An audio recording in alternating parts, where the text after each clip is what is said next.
Hello and welcome to Three Questions with. Got my friend Elizabeth Gallien with us from Hampstead Pain Relief.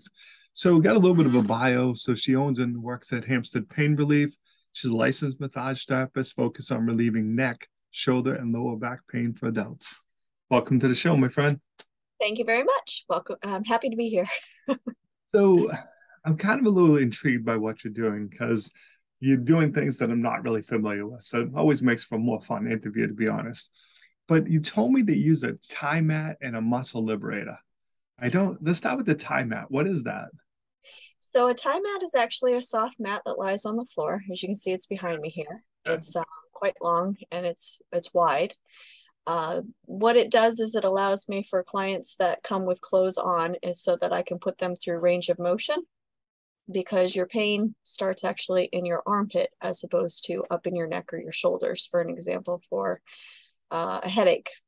So by having the ability to put your arm through full range of motion, being on the mat allows your arm to rest, either utilizing my body or to hold it or on the floor. It allows for more motion. And then the muscle liberator, you asked me about that. yeah, but I want to follow up on that because when we had our first conversation, I was stunned when you're like, it starts in your armpit. I'm like, but to me, I struggle with it because it doesn't seem logical. It's up here. How's it start in my armpit and end up in my head? True. I was like, that's weird. Most people are surprised by that. It's very true. So what happens is all day long you are having your arms forward, whether it's typing on a computer, whether it's driving, whether it's cooking, whatever have you. These muscles down in here are constantly engaged. They are working the entire duration that you are awake. So what your body does is it naturally splints. So you have muscles and they contract. When you have a trigger point, what it is it contracts and it stays contracted. It now no longer needs any more energy. Well, what that does is it makes it so that your muscle is a stabilizer as opposed to creating movement, which is how you can move your arm, right? So these muscles get tired, they become contracted, and you still have to do whatever the thing is you got to do all day, right? Whether that's type it on the computer. So what do?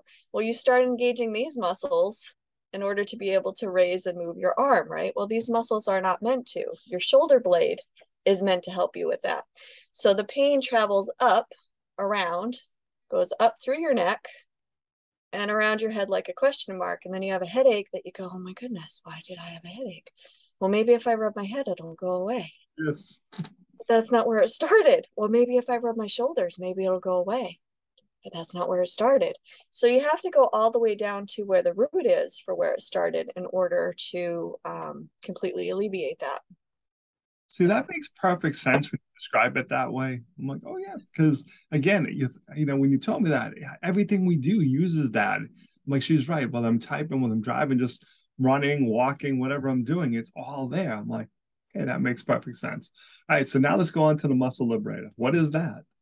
Yeah. So the other thing, when you mentioned for back, the back pain, it's not actually in your quads or your hamstrings. Everybody says the top of your thigh or the bottom of your upper leg. It's not actually there where it starts either. When you're walking, it's actually the outside and the inside of your leg, as well as your butt muscles and the muscles that are right above, that all act together in order to make it that you can walk. So when you are in flexion all day long by sitting, you are never in extension. So all the muscles on the inside of your pelvis get shortened. And all the muscles on the outside, not only are they being lengthened, but they are also being compressed for the entire time you're sitting down. And so you need to address all of around the hip, just like you would address all around the shoulder, in order to get that relief for the root cause, because they work in tandem. It's like an orchestra. And you don't want to hear one instrument the whole time for a solo. They get tired. You want to hear a collaboration. So it's the same kind of idea for your lower back. But yeah, so that's for the lower back for the root causes kind of a deal. So the muscle liberator is a machine. Everybody's Milwaukee and they all recognize that part. Yeah. So what this does is it goes 14 times a second That's like my thumb going 14 times a second. Naturally, my thumb can't do that. So that's where machinery comes in. You have a message that goes to your brain that says something, right? The muscles that are being overworked, they send a signal to your brain that says, we need to hold, we need to stay, and we need to protect. Tight. Stabilizer, not a moving muscle. So what happens is more muscles get this signal because you're not getting it because you're still doing the thing that you got to do, right? Where you took some kind of painkiller that shut it off for a little while, but then it comes full blaring back at you, say, this is still a problem. You didn't fix anything. You didn't help us. Yep. So the muscle liberator distracts that signal. I put you through range of motion with your feedback in current time. And then you start to feel better and your body goes, oh yeah, I can do that and it's okay. I don't need to stay tight, hold, and protect. I can relax and have some relief and let go. So I have a question for you. You read a lot that we sit all day working, and that's like really, really bad for you. Is that true? Is sitting all day causing a lot of problems for us? Yes. So our bodies are meant to move. So the simple answer is yes. I often get the question, is standing at a desk better or is sitting at a desk better? And I say no. You're not meant to be in a position for that many hours at a time. So a lot of others have also said that sometimes they're at home, right, as opposed to at work. And it really doesn't matter either or. But if you can make it where you have a specific time, like let's say you sit for about an hour and then you take 10 minutes to stretch, these specific stretches that I show, that helps prevent the muscles from feeling so fatigued. Same as if you can give yourself good support. So if you're sitting, you want to make sure that your feet are on the ground. You want to make sure that your legs are at a 90-degree angle.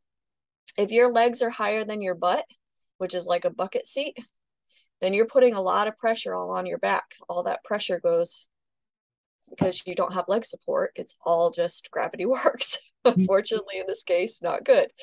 So you want to make sure that you are a 90-degree angle, and then you want your back up straight.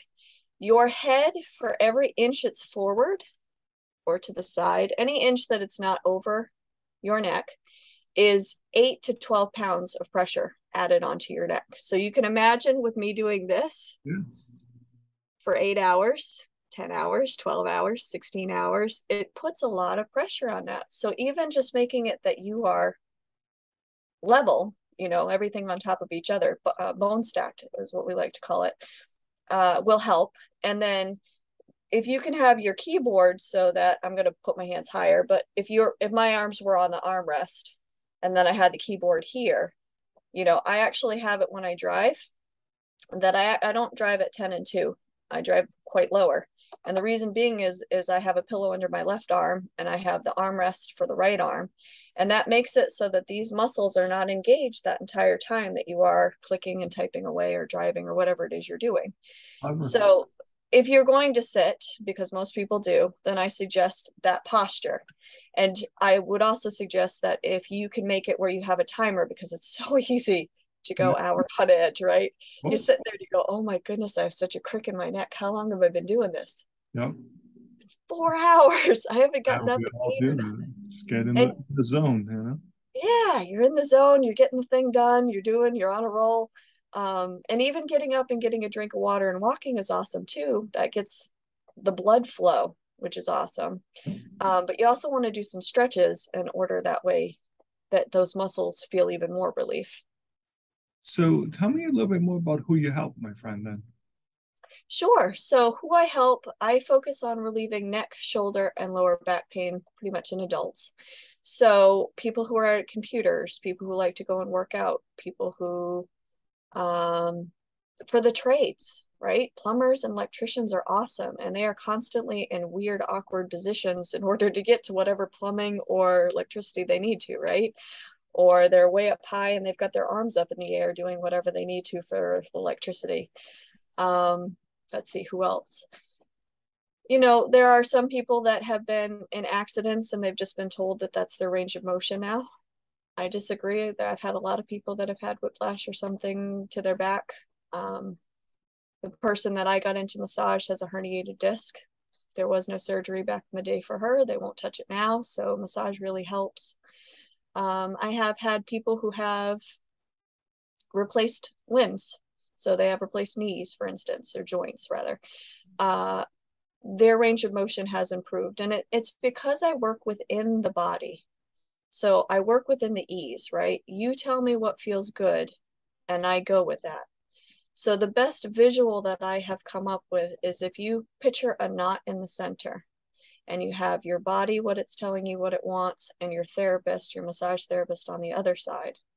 When you pull a knot from both sides, meaning deep tissue where I'm going against you and you go, that really hurts. A knot being pulled on both sides just gets tighter. It doesn't get looser. So if the therapist goes where the body wants to go, it starts to loosen because it says, oh, that's okay. I can let go of that now. I don't have to splint. I don't have to protect anymore. And that's the difference between working within the body as opposed to trying to make it relax, if that makes sense. No, it was a really cool explanation. Actually, it was a very good explanation. So, do you have any offers you want to put on the video today? Yeah, absolutely. So new clients that come to me, they're on the timeout, fully clothed, and I put them through range of motion with working with the muscle liberator. And that is 60 minutes for $67. Or if you know that you have multiple areas besides just your neck and shoulders, maybe your lower back hurts too, then I offer 90 minutes for 100 so that we can work on, multiple specific areas rather than just one. Makes perfect sense. So, what's the best way for people to reach out to you? How can they learn more, my friend? Absolutely. So if you go to hampsteadpainrelief.com, I have videos that show specifically me working with the muscle liberator to give you a best idea because visual understand it better, right? Rather than just hearing. Yeah. So people can book online or they can give me a call if they have more questions and want to ask. Those are two good options. Yep. Awesome. Elizabeth, I appreciate you taking a few minutes to call into the show. And as always, thanks for being my friend. Thank you very much for having me. It's wonderful. Thank you.